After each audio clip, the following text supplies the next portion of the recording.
رحيم حضرات السيدات والسادة مشاهدينا الكرام في كل مكان، أسعد الله أوقاتكم بكل خير وأهلا ومرحبا بكم. نقل تلفزيوني مباشر يأتيكم من مدينة فاس.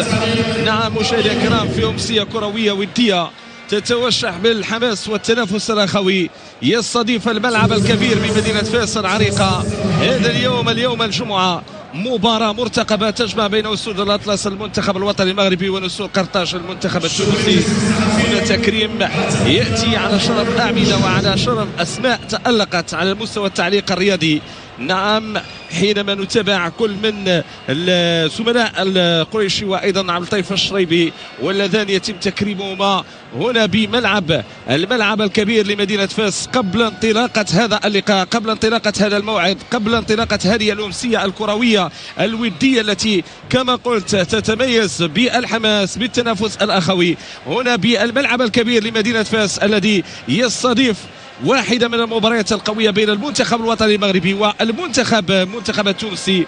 هذا اللقاء التحضيري الذي يندرج ضمن استعدادات المنتخبين لنهائيات كأس أفريقيا التي ستحتضنها بلادنا، ولقاء بمثابة ديربي مغاربي مثير يجمع بين مدرستين كرويتين عريقتين يتطلع من خلال الجمهور المغربي والتونسي لعرض تكتيكي ممتع يعكس الروح الرياضية والطموح.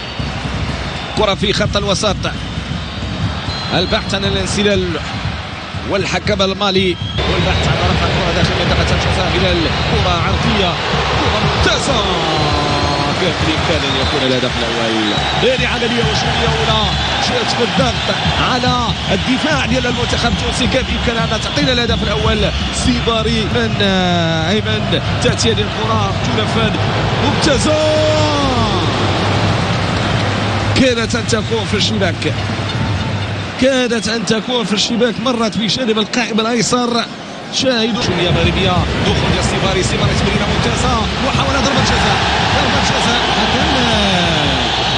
لم يحرك ساكن أبوة وشاف الكرة مباشرة عند الحارس. ترى مشاهدينا عملية هجومية من مشاهدينا، محاولة التمرير العرضي داخل منطقة الجزاء إبعاد للخطر وتواجد لأشرف حكيمي لعميد المنتخب الوطني المغربي الذي أبعد هذه الكرة إلى خارج رقعة الملعب نحو الركنية الجهة اليمنى والجهة اليسرى. كل حلول ممكن أن تكون في المباراة، ما ننساوش أيضا تصويب من خارج منطقة الجزاء حل من الحلول التي بإمكانها أن تحضر.